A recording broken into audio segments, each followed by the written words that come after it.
ഇത് മാസ് മോട്ടോഴ്സിൽ നിന്നാണ് നമ്മുടെ ഹീറോൻ്റെ മാസ്റ്റർ എഡ്ജ് വണ്ടി എൻജിൻ ഓയിൽ ലീക്കായിട്ടാണ് വന്നേ. അപ്പോൾ നമ്മളതൊന്ന് ചെക്ക് ചെയ്യാനായിട്ട് കയറ്റിയിട്ടുണ്ട് കേട്ടോ. അപ്പോൾ അതിൻ്റെ ക്ലച്ചിൻ്റെ അകത്തുനിന്നാണ് ആ ലീക്ക് കാണിക്കുന്നത്.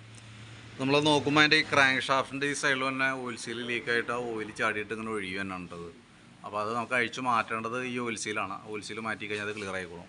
പിന്നെ ബ്രേക്ക് ലൈനർ മാക്സിമം അഡ്ജസ്റ്റിങ് കഴിഞ്ഞിട്ടുണ്ട്. അപ്പോൾ അതുകൊണ്ട് തന്നെ ചെറിയൊരു ടൈറ്റ് കാണിക്കുന്നുണ്ട്. ചെറിയ സമയത്ത് ഇങ്ങനെ ജാം ആവണ പോലെ. കേബിളും അത്ര പെർഫെക്റ്റ് അല്ല. അപ്പോൾ തൽക്കാലം നമുക്ക് ഈ ബ്രേക്ക് ലൈനർ മാറ്റി കഴിഞ്ഞാൽ ആ ബ്രേക്കിൻ്റെ ഇത് സോൾവ് ആയിക്കോളും.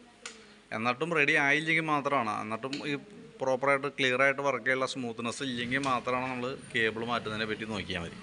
തൽക്കാലം നമുക്കതിൻ്റെ ഈ ഓയിൽ ലീക്കും ബേസ് ചെയ്തിട്ട് നമുക്ക് ഈ ഓയിൽ സീൽ മാറ്റാം, ബ്രേക്ക് ലൈനർ മാറ്റാം. അപ്പോൾ അത് ക്ലിയർ ആയിക്കോളൂ കേട്ടോ. പിന്നെ കംപ്ലയിൻ്റ് ആണെങ്കിൽ മാത്രം നമുക്ക് കേബിൾ മാറ്റിയാൽ മതി കേട്ടോ. അപ്പോൾ ഞാൻ അതിൻ്റെ ഏകദേശം ഒരു എസ്റ്റിമേറ്റ്, നമുക്ക് എത്ര ഏകദേശം എസ്റ്റിമേറ്റ് വരുമെന്നത് നോക്കിയിട്ട് അതിൻ്റെ ഡീറ്റെയിൽസ് ഒന്ന് വാട്സാപ്പിലേക്ക് ഒന്ന് സെൻഡ് ചെയ്തിട്ടേക്കാം. അതേപോലെ തന്നെ നമുക്ക് ഈ സൈഡിൽ ചെറിയൊരു ലീക്കേജ് ആരംഭമുണ്ട്. പക്ഷേ വലിയ പ്രശ്നമൊന്നും പറയാനില്ല. നമുക്ക് ആ തുള്ളിയിട്ട് താഴേക്ക് ചാടി പോകുന്നത് ഇവിടെ നിന്ന് വന്ന ഓയിൽ ലീക്കാണ് കേട്ടോ. ഈ വന്ന ഓയിൽ ഇവിടെ കെട്ടിക്കിടക്കണുണ്ടോ, അതാണ് ഈ തുള്ളിയിട്ട് താഴേക്ക് ചാടുന്നത്. ഇവിടെ ചെറിയൊരു നനവുണ്ട്, പക്ഷെ അതൊരു മേജർ കംപ്ലയിൻറ്റിലേക്കൊന്നും എത്തിയിട്ടില്ല. അത് നമുക്ക് റെഡി ആക്കണമെന്നുണ്ടെങ്കിൽ നമ്മൾ ഗിയർ ബോക്സ് ഫുള്ളായിട്ട് അഴിച്ചിട്ട് വേണം നമുക്കത് ഓയിൽ സീൽ കാര്യങ്ങളൊക്കെ മാറ്റാനായിട്ട്.